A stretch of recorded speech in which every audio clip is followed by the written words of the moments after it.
This might be the most overlooked region in the world. Most people can't even point to it on a map, which means they never realize what they're missing.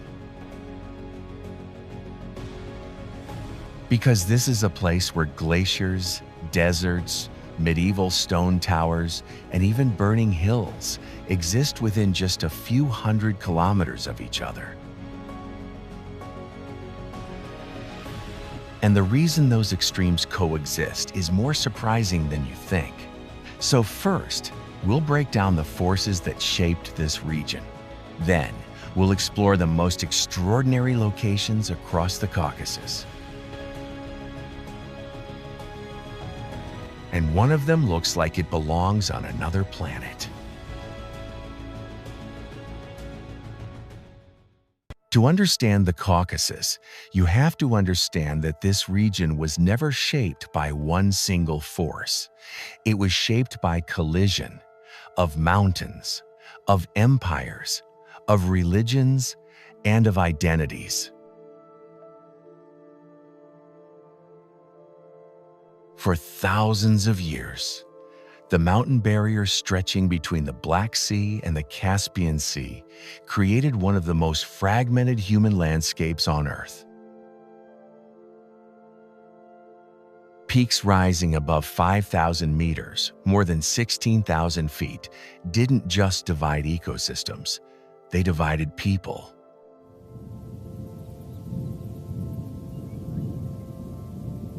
When valleys are separated by ridges nearly 3 miles high, communities develop in isolation. Over time, that isolation becomes language, tradition, architecture, and law.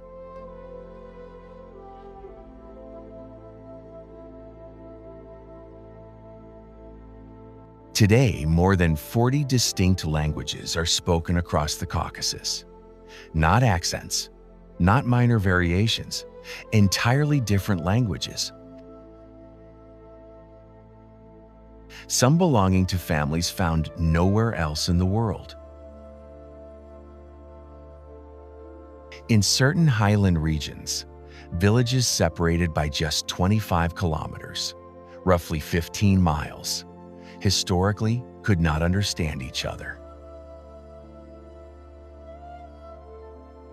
That level of linguistic density is almost unmatched anywhere else on the planet.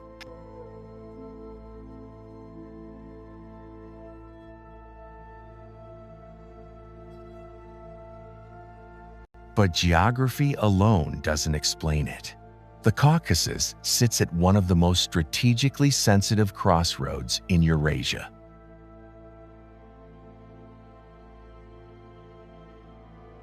To the south, Persian empires expanded and retreated for centuries. To the west, Roman and later Byzantine influence pushed inward. From the north came waves of steppe migrations and eventually Russian imperial expansion. From the southeast, Turkic peoples reshaped the demographic landscape.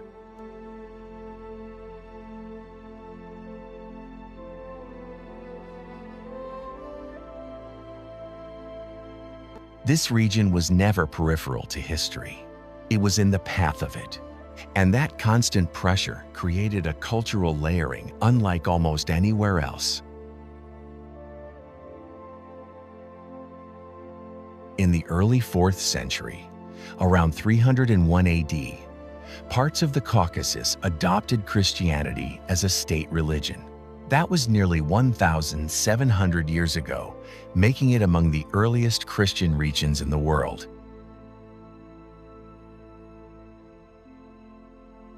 But they did so while surrounded by the powerful Zoroastrian Persian Empire, where fire temples represented political as much as spiritual authority. Religion here was never purely theological. It was geopolitical identity.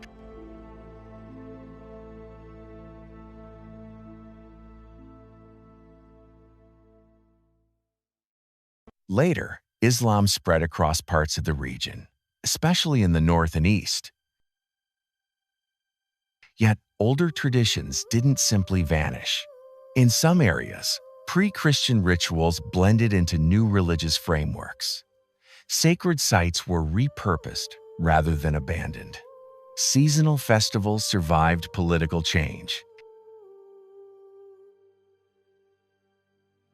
The result is not cultural replacement, but accumulation, layer upon layer of belief systems, coexisting in visible and invisible ways.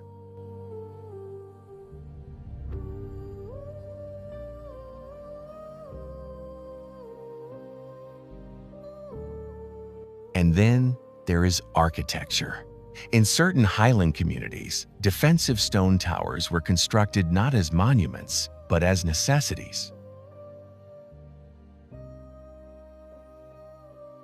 Their entrances were raised several meters above the ground, around 10 to 15 feet, accessible by removable ladders. Narrow windows minimized vulnerability. Families could retreat vertically during conflict, storing food and supplies inside thick stone walls.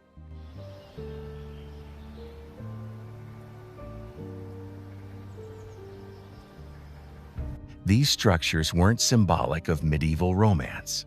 They were responses to real instability, including interfamily feuds that sometimes lasted generations.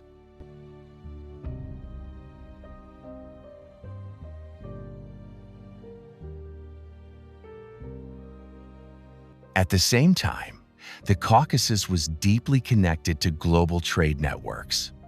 Branches of the Silk Road ran along its southern edges, linking East Asia to Europe.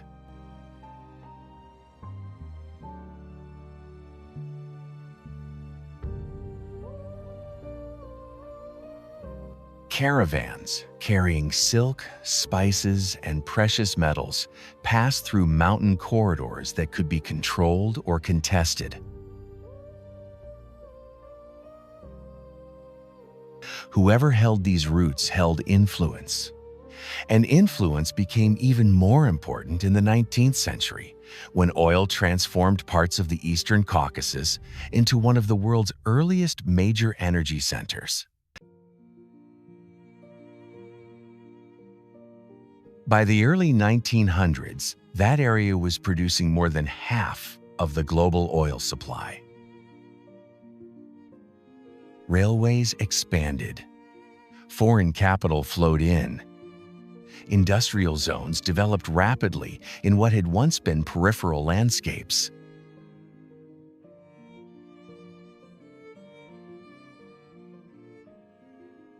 Energy made the region globally strategic in a new way. But while some areas modernized quickly, others remained geographically isolated. There are settlements situated over 2,000 meters above sea level, around 6,500 feet, where winter snowfall historically closed access routes for months.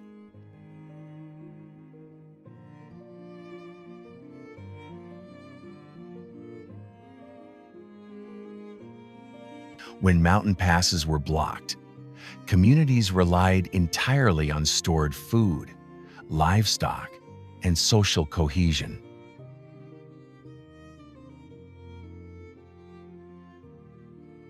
And that's where one of the most striking cultural traits of the Caucasus becomes visible: hospitality.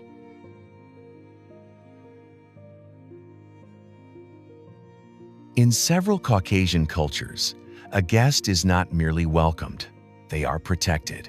Historically, once someone crossed your threshold as a guest, they were under your safeguard, even if outside tensions existed.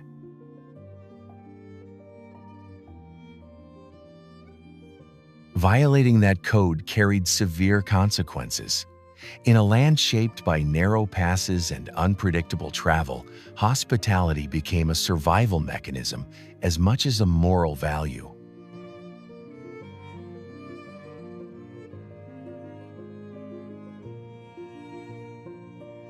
Perhaps the most fascinating ambiguity of all lies in identity. The Caucasus sits at the debated boundary between Europe and Asia.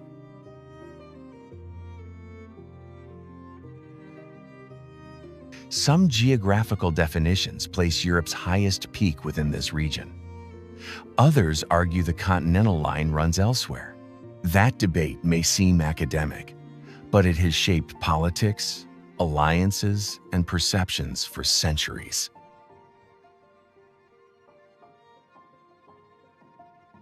Is this Europe? Is it Asia? Or is it something entirely its own? That question still lingers.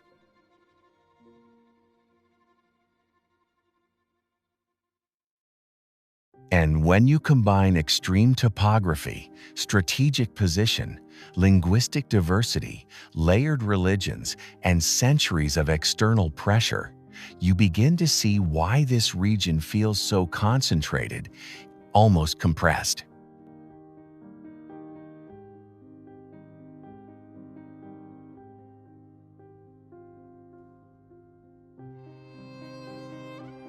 The Caucasus is not large by continental standards, but within roughly 1,200 kilometers, about 750 miles, from one sea to the other, it contains an intensity of human history that rivals much larger regions.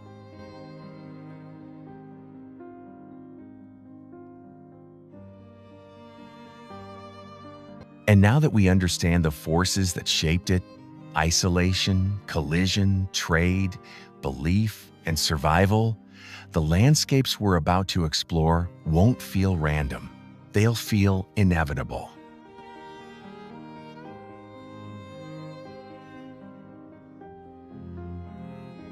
And we begin at the highest point of them all.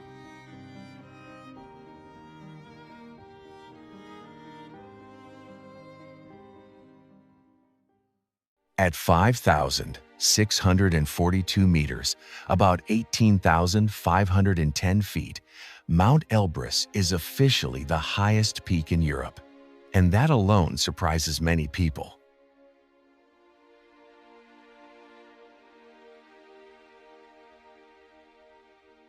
Because Elbrus doesn't look like the sharp alpine spires most associate with Europe's tallest mountains.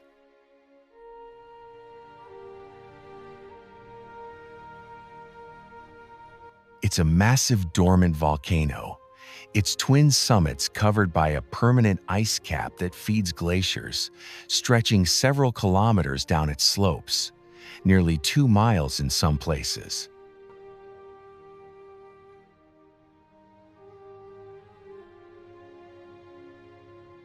What makes Elbrus especially fascinating isn't just its height, but its history. The mountain formed from volcanic eruptions millions of years ago, and although it's considered dormant, geothermal activity still exists beneath the surface. Scientists estimate its last eruption occurred around 2,000 years ago, relatively recent in geological terms.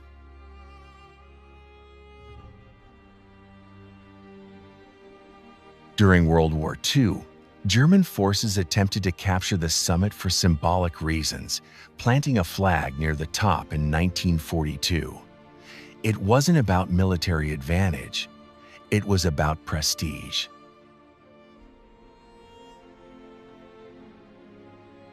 Control the highest point in Europe, and you control the narrative. Today, climbers from around the world attempt the ascent. It's technically less demanding than many lower peaks, but altitude makes it serious.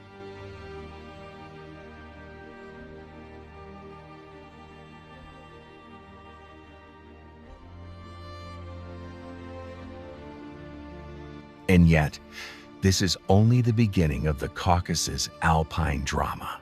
Just to the southeast, the mountains narrow, sharpen, and take on a very different character.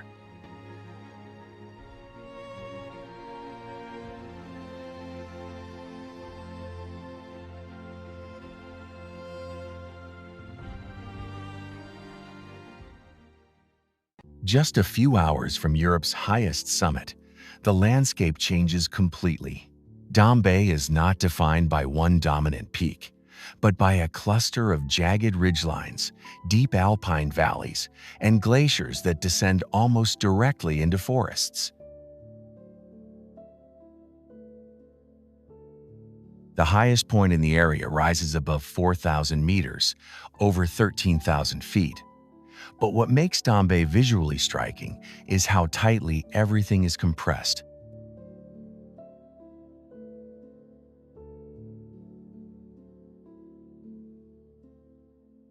Within a short drive, you move from dense pine forest at around 1,600 meters, roughly 5,200 feet, to high alpine terrain where snow can linger well into summer.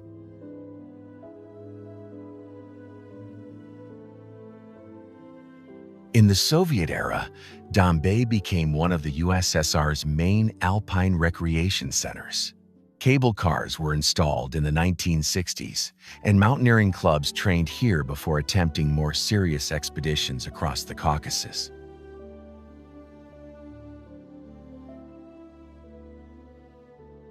But Dombay isn't just about scenery. It's part of a protected biosphere reserve, home to species like the West Caucasian tur, a mountain goat adapted to near-vertical terrain.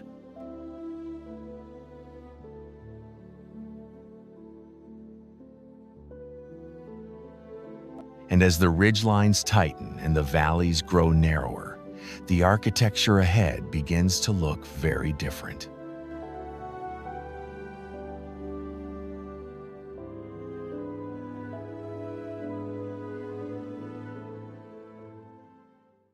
In the highlands of northwestern Georgia, entire villages were built to defend themselves.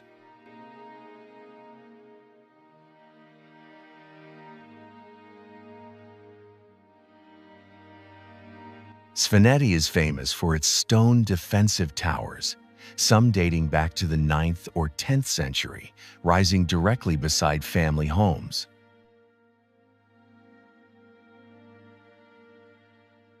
These weren't castles owned by nobles. They were private structures built by individual families, sometimes reaching 20 to 25 meters high, roughly 65 to 80 feet.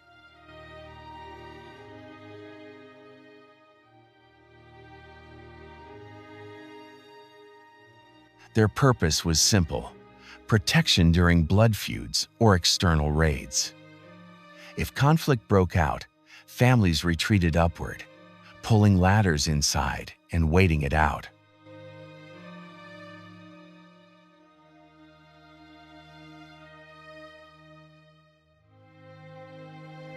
One of the highest permanently inhabited settlements in Europe sits here at around 2,100 meters, about 6,900 feet above sea level.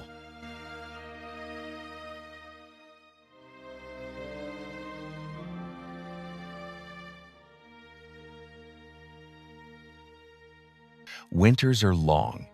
Snow can block access roads for weeks. That isolation helped preserve local traditions, including a unique language and polyphonic singing style recognized by UNESCO.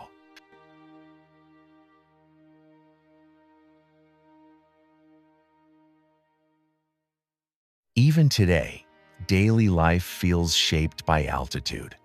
Livestock moves through steep meadows. Stone houses cluster tightly together, and glaciers loom directly above the village skyline.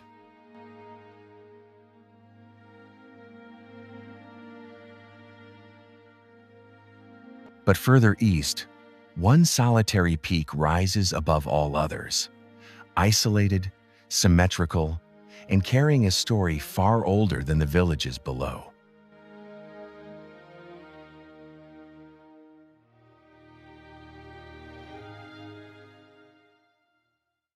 At 5,054 meters, about 16,581 feet, Mount Kazbek dominates the eastern Caucasus with near-perfect symmetry.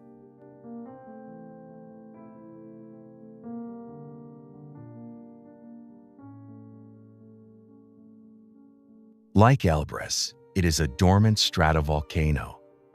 But unlike Elbrus, Kazbek rises almost alone, creating a dramatic vertical presence that feels immediate and imposing.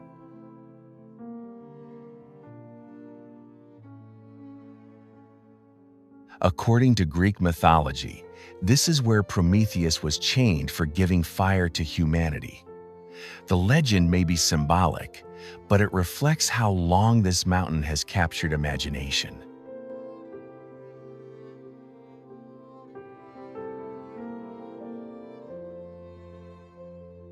Historically, the valley below served as a key corridor between Russia and Georgia. Trade, armies, and ideas passed through here for centuries.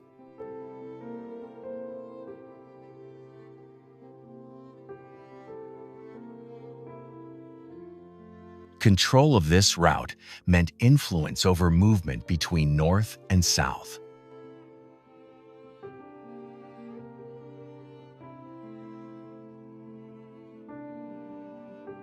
Climbers today approach Kazbek via glaciers that can shift unpredictably.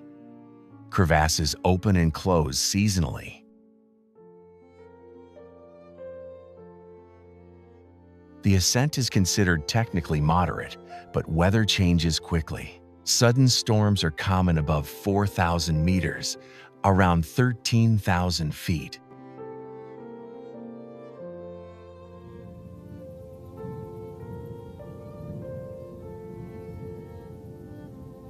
And perched on a ridge beneath the glacier, a small stone church appears almost impossibly placed. That's where we're heading next.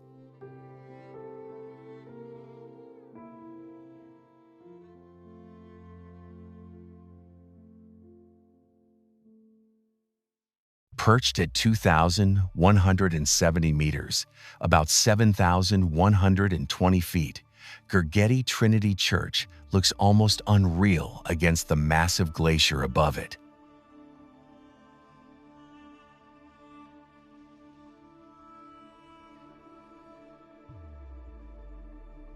Built in the 14th century, this small stone church was never meant to impress through size.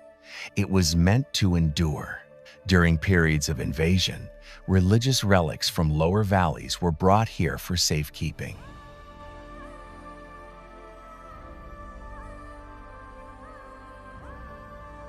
Its elevation made it defensible and visible, a spiritual outpost in a landscape dominated by ice and rock.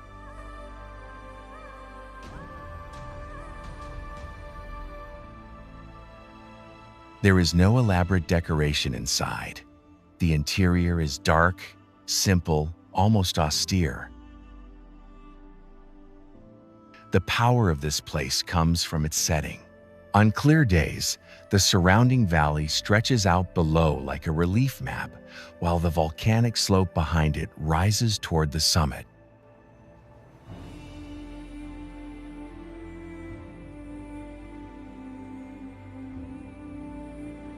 For centuries, reaching this church required a steep climb on foot or horseback. Today, a rough road makes access easier, but the last stretch still feels earned.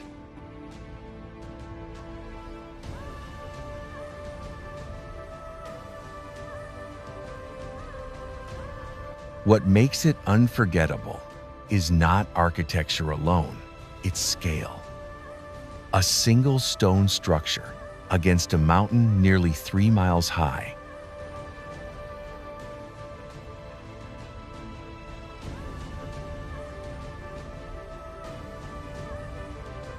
But if this feels remote, the next region takes isolation to an entirely different level.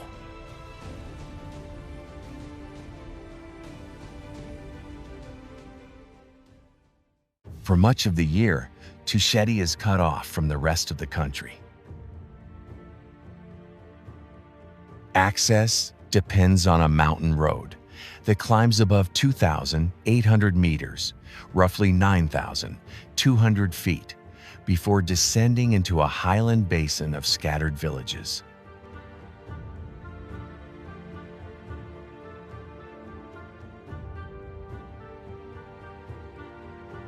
Snow can block that pass for months. When it does, Tusheti becomes self-contained.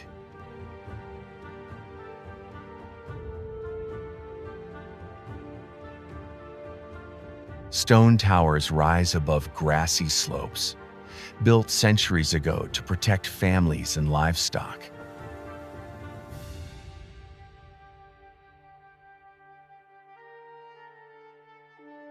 Many homes still use thick slate roofs and heavy wooden balconies designed to withstand harsh winters.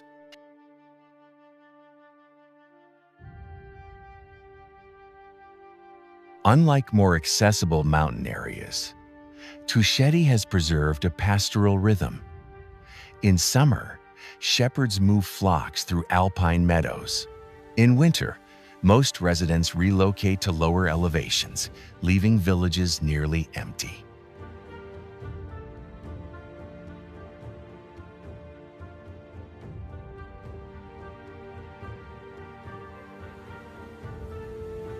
And then, almost suddenly, the landscape shifts again, from quiet highlands to a city that has absorbed centuries of influence.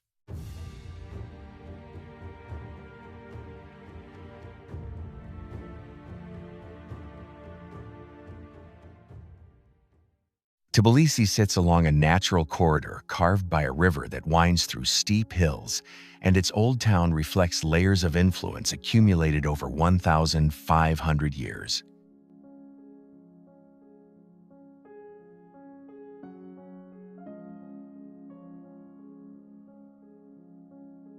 Colorful wooden balconies lean over narrow streets. Persian-style bathhouses sit beside Orthodox churches. Brick, stone, and carved wood blend into a skyline shaped by both trade and conflict.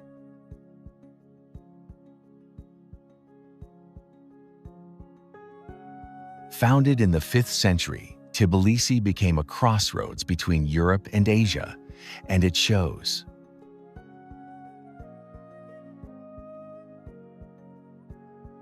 Caravan routes once passed through here, bringing silk and spices. Later, Persian, Ottoman, and Russian powers each left architectural and cultural marks.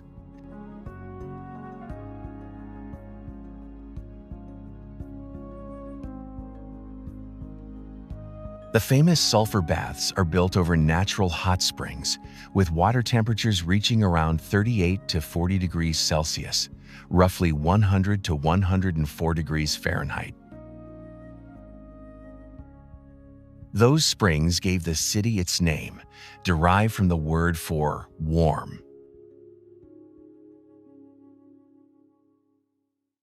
Unlike the remote mountain settlements, this is a place of movement. Markets, wine cellars, and hilltop fortifications all reflect its role as a strategic urban center.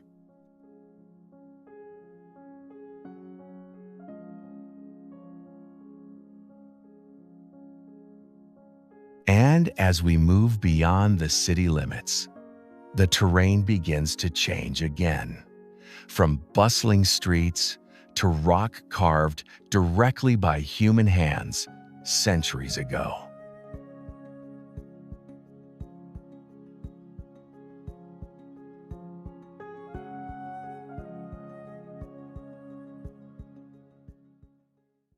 Long before medieval churches and fortified towns, people carved an entire city directly into sandstone cliffs.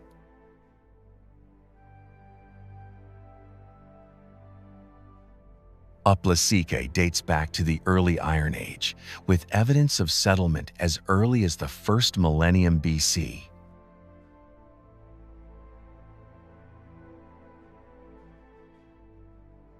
At its peak, it functioned as a major urban center connected to regional trade routes.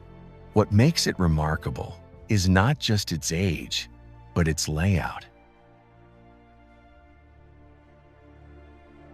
Streets, halls, storage rooms, even a theater were carved straight into rock. The city once included over 700 chambers. Today, about 150 remain visible, shaped by erosion and earthquakes over centuries.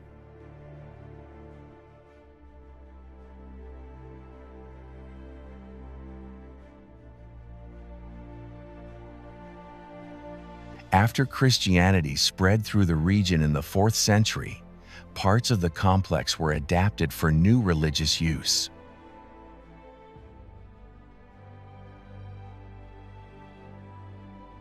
A basilica was constructed above the older rock structures, literally layering belief systems over earlier traditions.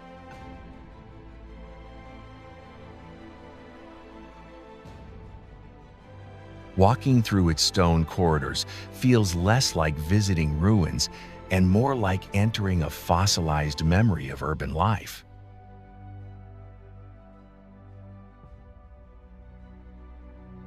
But beyond these carved walls, the landscape softens. Forests replace rock, and mineral springs begin to define the terrain.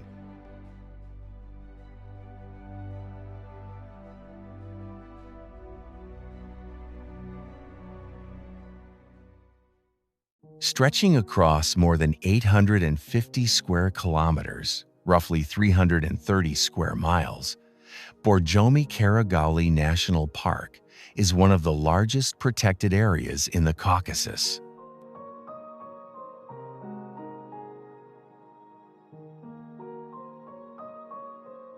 Unlike the high alpine drama seen earlier, this region is defined by dense forests, rolling ridgelines, and biodiversity.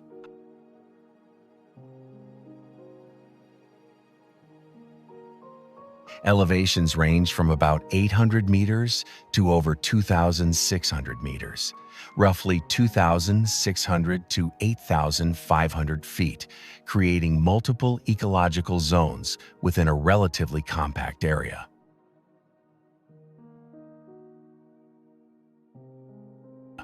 The park is closely associated with mineral springs that have been used for centuries. The naturally carbonated water, rich in minerals, became famous during the Russian imperial period and was bottled and exported widely in the 19th century.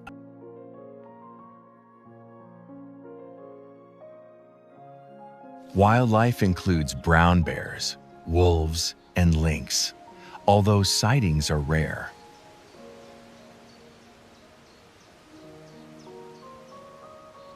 The park functions as a crucial corridor between eastern and western ecosystems.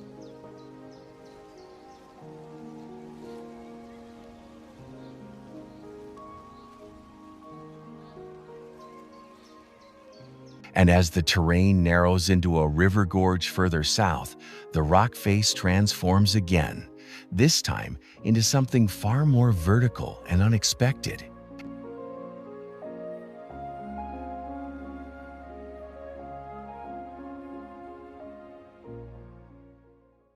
Carved into a cliff above a river valley, Vardzia is less a single monastery and more a vertical city.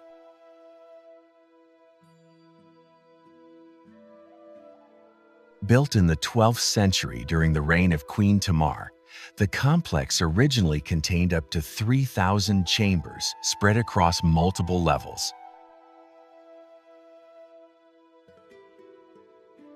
At its height, it housed monks, storage rooms, chapels, wine cellars, and defensive tunnels, all hidden within the rock face.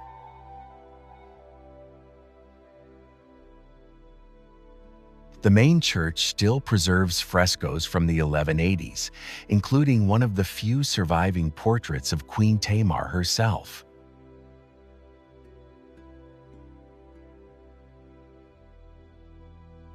After a major earthquake in 1283, part of the outer cliff collapsed, exposing much of the interior and revealing the scale of what had once been concealed.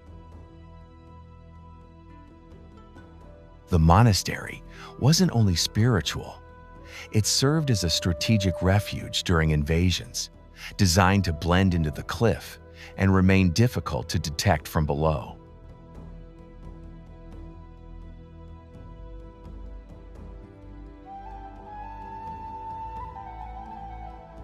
Standing across the river, you can see how the facade merges with natural stone, human engineering shaped by geography rather than dominating it. And from here, the journey shifts westward again, toward water carved not by hands but by time.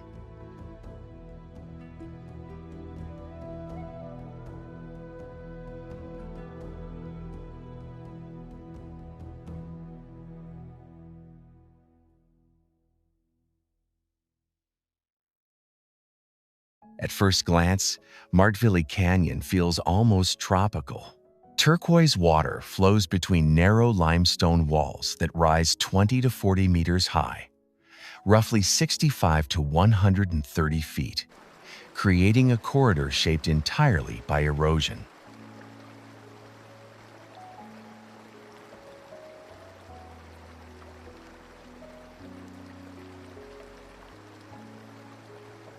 The canyon was carved over thousands of years by the Abasha River, which gradually cut through soft rock, leaving smooth, vertical surfaces and small waterfalls along the way.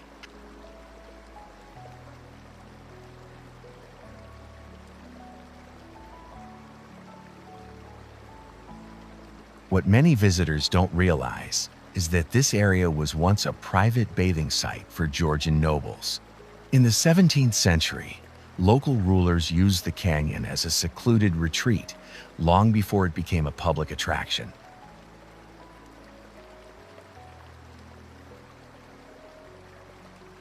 Today, small wooden boats navigate a short section of the gorge. The ride lasts only a few minutes, but the acoustics amplify every sound. Water dripping, oars touching the surface, echoes bouncing off stone.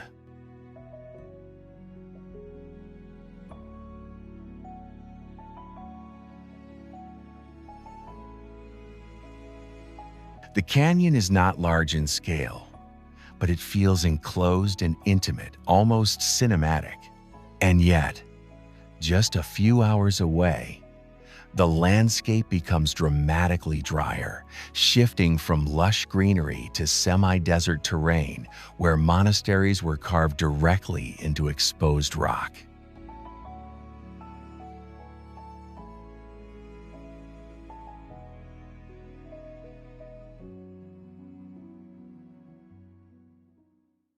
On the border between Georgia and Azerbaijan, the terrain turns almost lunar.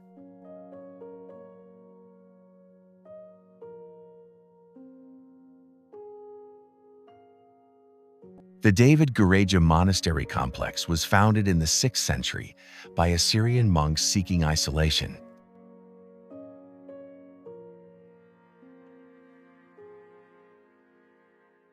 Instead of building upward, they carved directly into sandstone cliffs, creating cells, chapels, and narrow corridors inside the rock face. Unlike the lush river valley seen earlier, this is a semi-arid landscape. Rolling hills stretch toward the horizon, interrupted only by layered cliffs.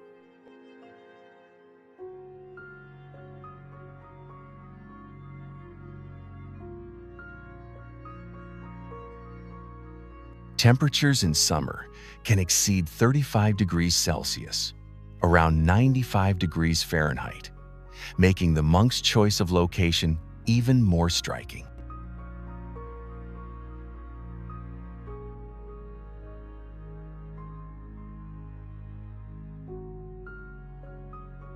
From the ridge above the complex, the view extends across a political border that has shifted multiple times over centuries. But beyond this dry plateau, the journey continues southward, toward a vast body of fresh water set high above sea level.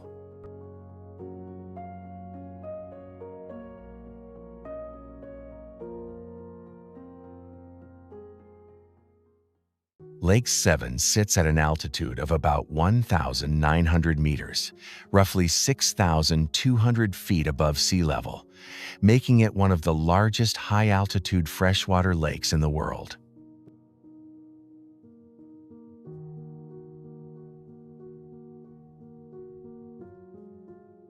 Its surface area covers around 1,240 square kilometers, nearly 480 square miles, and the surrounding mountains create a sense of openness that contrasts sharply with the narrow canyons seen earlier. Historically, the lake was even larger. In the 20th century, Soviet engineering projects diverted water for irrigation and hydroelectric power, causing the level to drop significantly, at one point by nearly 20 meters, or about 65 feet. Since the 2000s, restoration efforts have slowly raised the water again.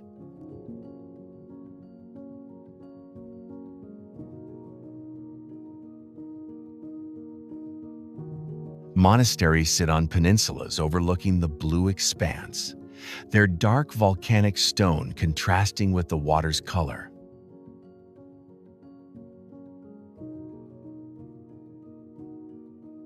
Standing on the shore, it's hard to imagine that within a few hours, the terrain will narrow again into deep red canyon walls, shaped by a completely different geological history.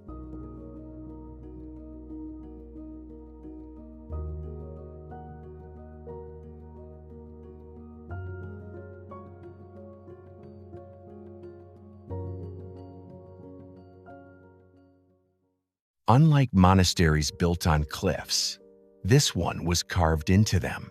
Geghard Monastery dates back to the 4th century, although most of the visible complex was constructed in the 12th and 13th centuries.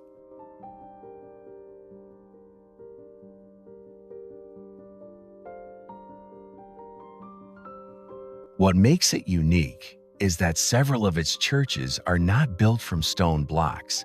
They are excavated directly from solid rock.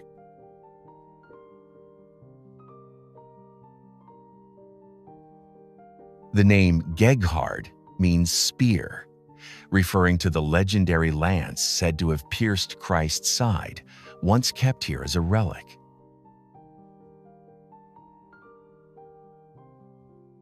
Whether the story is symbolic or literal, the monastery became a major pilgrimage site for centuries.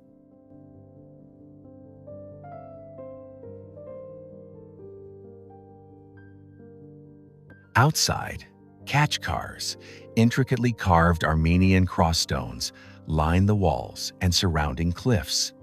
Each one is unique, carved with patterns that combine religious symbolism and local artistry.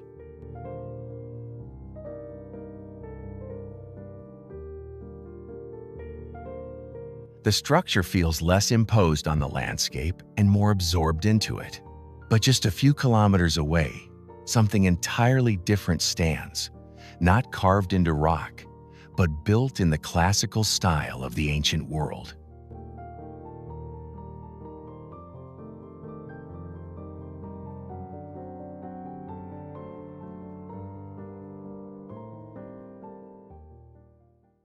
In a region defined by monasteries, Garni Temple feels unexpected. Built in the 1st century AD, this colonnaded structure follows Greco-Roman architectural design, with 24 Ionic columns rising above a basalt plateau. It is the only standing pagan temple in Armenia, and survived the Christianization of the country in the 4th century.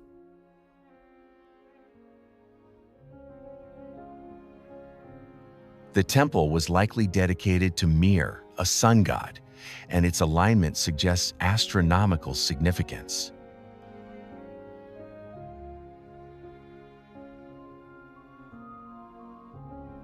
After a major earthquake in 1679 destroyed much of it, the temple was carefully reconstructed in the 1970s using original fallen stones, a rare example of large-scale anastylosis restoration.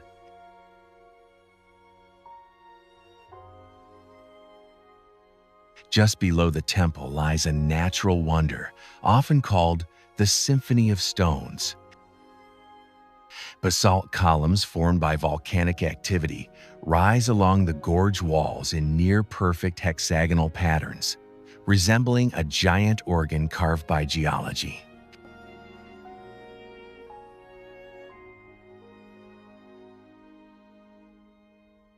And from this high plateau, the view extends toward a solitary mountain that dominates the horizon beyond the border.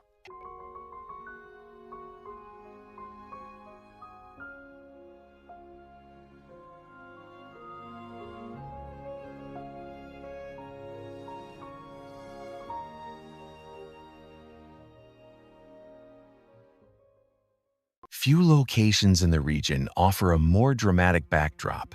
Khor Virap sits on a flat plain at about 830 meters above sea level, roughly 2,700 feet, with Mount Ararat rising just beyond the modern border. On clear days, the snow-covered peak appears almost close enough to touch, even though it stands over 5,100 meters high, more than 16,800 feet.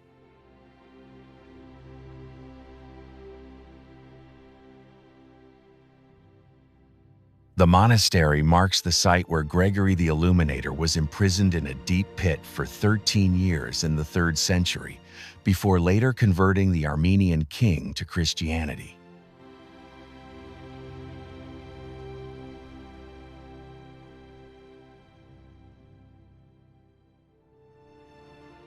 That conversion led Armenia to become one of the first Christian nations in the world.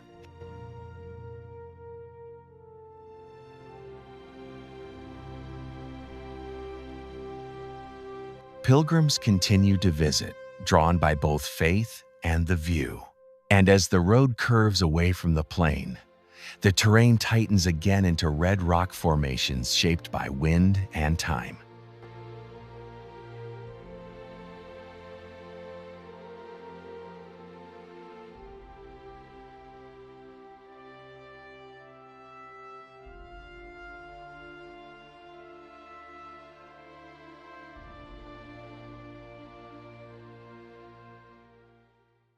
The road into Noravank narrows gradually, and then the cliffs rise almost without warning.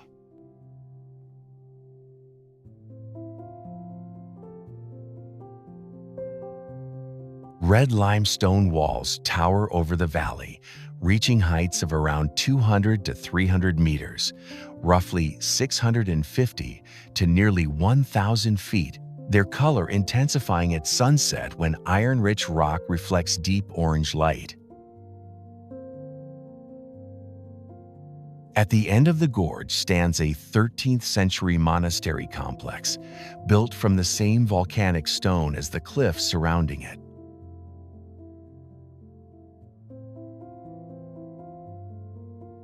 The Serb Ostvatsatsin church is particularly striking.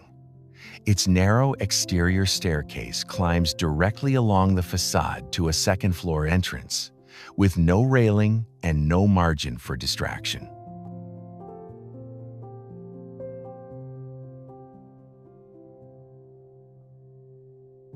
The monastery once served as an important religious and cultural center.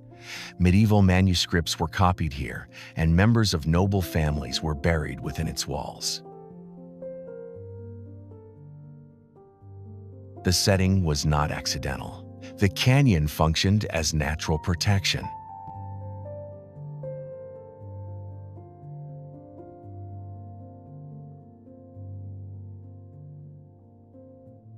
And from here, the journey moves toward one of the most dramatic clifftop religious complexes in the entire region.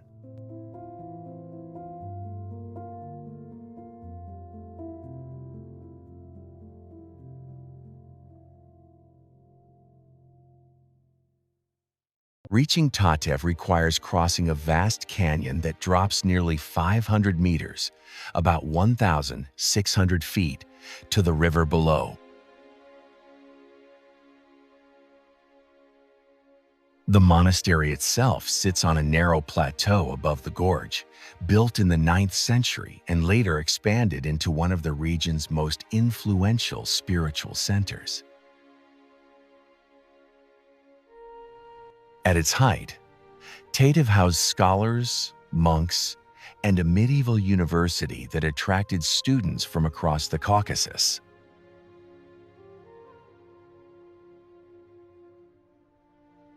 Today, many visitors arrive via a cable car stretching 5.7 kilometers, about 3.5 miles, making it one of the longest reversible aerial tramways in the world.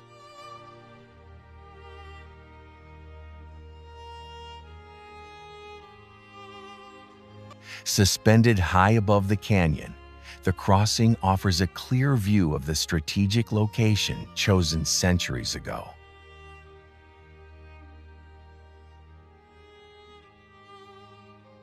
The complex includes defensive walls, churches, and stone structures designed to withstand both natural and political instability.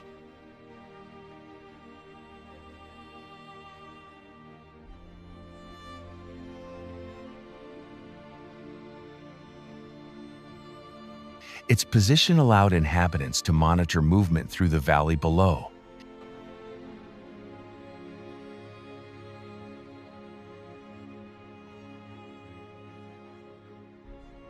And beyond these high plateaus, the landscape shifts once more toward an environment shaped not by monasteries or cliffs, but by fire and ancient human marks on stone.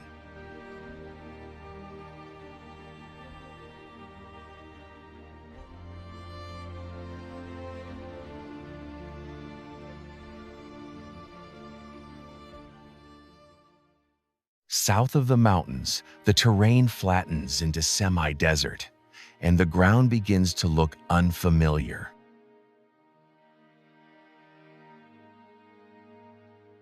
Gobustan is home to more than 6,000 petroglyphs carved into rock surfaces, some dating back 5,000 to 40,000 years. The carvings depict hunting scenes, boats, animals, and ritual dances, offering a rare visual record of prehistoric life in the region.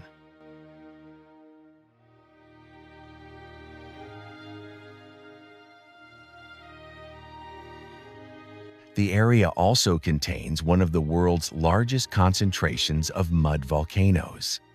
Over 300 exist in Azerbaijan alone, nearly half of the planet's total.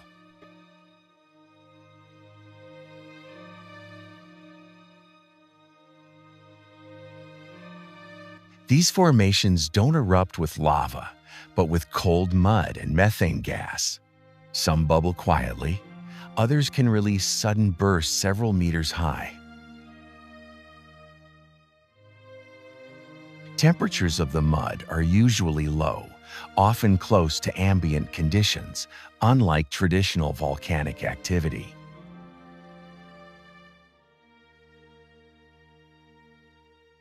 The surface constantly shifts, forming cones that look almost extraterrestrial.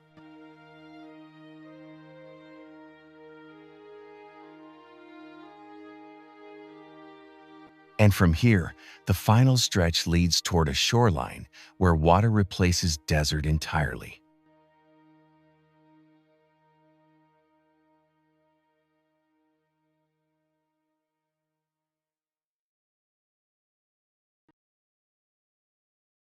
At first glance, it feels like the ocean.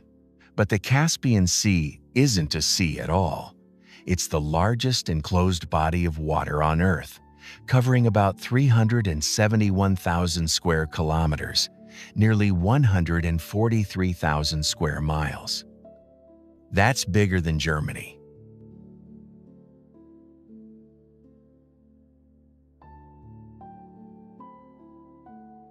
The coastline shifts dramatically depending on where you stand. In some areas, modern skylines rise beside the shore. In others, the landscape is flat, windswept, almost empty.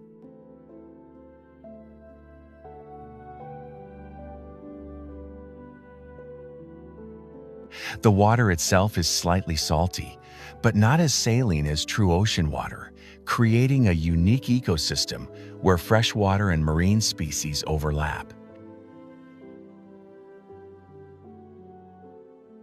Historically, this shoreline became crucial for trade, fishing, and later energy transport. Offshore oil platforms dot parts of the horizon, subtle reminders that beneath the calm surface lies one of the most strategically significant basins in Eurasia.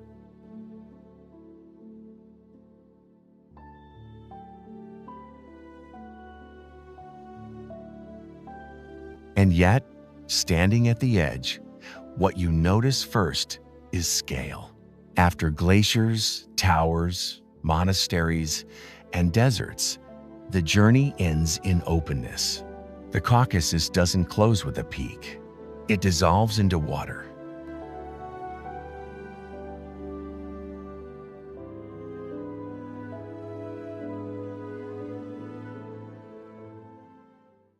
From Europe's highest peaks to the world's largest inland sea, the Caucasus compresses extremes into a surprisingly small space.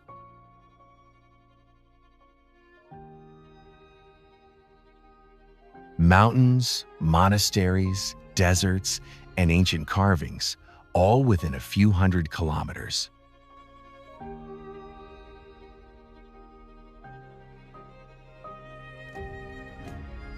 It's a region that rarely makes headlines, but quietly holds some of the most concentrated history and landscape in Eurasia.